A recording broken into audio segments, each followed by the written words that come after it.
جنوبی ایشیا کے قلب میں واقع پاکستان ہزاروں سالوں پر محیط تاریخ، ثقافت اور روایات میں ڈوبا ہوا ہے۔ یہ قوم اپنے ہلچل سے بھرے شہروں، پرسکون وادیوں اور متنوع آبادی کے ساتھ ایسی کہانیاں رکھتی ہے جو وقت کے ساتھ گونجتی رہتی ہیں، ایسی کہانیاں جو اس کے لوگوں کی نفسیات میں سمائی ہوئی ہیں۔ انسانی ذہن فطرت کا ایک عجوبہ ہمیشہ سے ہی سازش کا موضوع رہا ہے۔ اس کی پیچیدگیاں، اس کی کمزوریاں اور اس کی طاقتیں وادی سندھ کی قدیم تہذیب سے لے کر کراچی اور لاہور کے جدید دور کے شہروں تک بحث کا موضوع رہی ہے۔ ان مباحثوں میں بعض مظاہر نمایاں ہیں، وہ مظاہر جو قابل احترام اور خوف زدہ ہیں: trance and possession disorders اور dissociation and conversion disorders. Trance اور پوزیشن کے عوارض، جنہیں پاکستان میں اکثر روحانی لینس سے دیکھا جاتا ہے، کی جڑیں ملک کے ثقافتی اور مذہبی عقائد میں گہری ہیں۔ ایسے افراد کی کہانیاں جو عارضی طور پر اپنی ذاتی شناخت کا احساس کھو بیٹھتے ہیں، ایسا محسوس کرتے ہیں جیسے وہ بیرونی اثرات کے کنٹرول میں ہیں، غیر معمولی نہیں۔ ملتان کے صوفی مزارات سے لے کر گلگت بلتستان کے پہاڑی علاقوں تک قبضے اور ٹرانس جیسی ریاستوں کی کہانیاں نسل در نسل منتقل ہوتی رہی ہیں۔ دوسری طرف dissociation and conversion disorders, جہاں افراد کو حقیقت سے منقطع ہونے کا تجربہ ہوتا ہے یا کسی واضح طبی وجہ کے بغیر جسمانی علامات ظاہر ہوتی ہیں، اکثر غلط فہمی کا شکار رہے ہیں۔ تصور کریں کہ راولپنڈی کی ہلچل سے بھری گلیوں میں ایک شخص اچانک بولنے کی صلاحیت کھو بیٹھا ہے، اور فیصل آباد کا رہائشی اپنے گردونواں سے لاتعلق محسوس کر رہا ہے، جیسے کسی رنگین کھڑکی سے زندگی کو دیکھ رہا ہو۔ لیکن ان حالات کی وجہ کیا ہے؟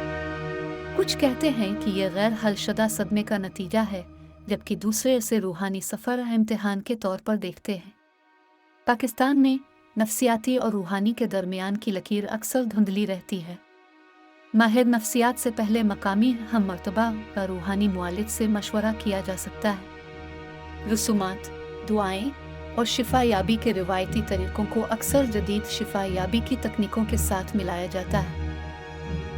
پاکستانی معاشرہ اپنی بے شمار ثقافتوں، زبانوں اور عقائد کے ساتھ اکثر ان خرابیوں سے متصادم رہا ہے۔ غلط فہمیاں بہت زیادہ ہیں۔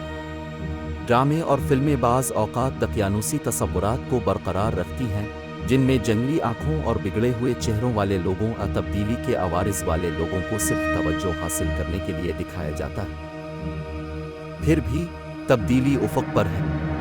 لاہور، کراچی اور اسلام آباد کی یونیورسٹیاں ذہن کے اسرار سے پردہ اٹھانے کی کوشش میں گہری تحقیق کر رہی ہیں۔ سپورٹ گروپس ابھرے ہیں جو افراد کو اپنی کہانیاں شیئر کرنے اور مدد حاصل کرنے کے لیے ایک محفوظ جگہ فراہم کر رہے ہیں۔ شفا یابی کرنے والے ایک مجموعی نقطہ نظر کی اہمیت کو تسلیم کرتے ہوئے جدید تکنیکوں کے ساتھ شفا یابی کے روایتی طریقوں کو تیزی سے مربوط کر رہے ہیں۔ پھر کامیابی، لچک اور بحالی کی کہانیاں ہیں۔ فرا کی طرح، جس نے اپنے خاندان اور تھراپی کے تعاون سے ڈسوشیٹیو ایمنیشیا پر قابو پا لیا، ایسی حالت جہاں وہ اپنی زندگی کے اہم واقعات کو یاد نہیں رکھ سکتی تھی۔ ابلال، جس نے اپنی پکڑ جیسی علامات پر قابو پانے کے لیے روحانی علاج کرنے والے اور ماہر نفسیات دونوں سے مدد لی۔ آخر میں ذہن کے اسرار وسیع اور پیچیدہ ہیں، خاص طور پر جب پاکستان جیسی متنوع قوم کی عینک سے دیکھا جائے۔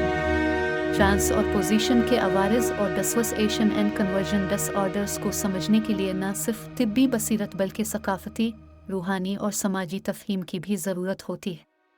جیسے جیسے پاکستان آگے بڑھتا ہے، اس کے ساتھ امید پیدا ہوتی ہے کہ ان رازوں سے پردہ اٹھایا جائے گا اور متاثرہ افراد کو وہ مدد، سمجھ اور شفا ملے گی جس کے وہ مستحق ہیں۔ براہ کرم اس طرح کی مزید معلوماتی ویڈیوز کے لیے میرے چینل کو لائک، شیئر اور سبسکرائب کریں۔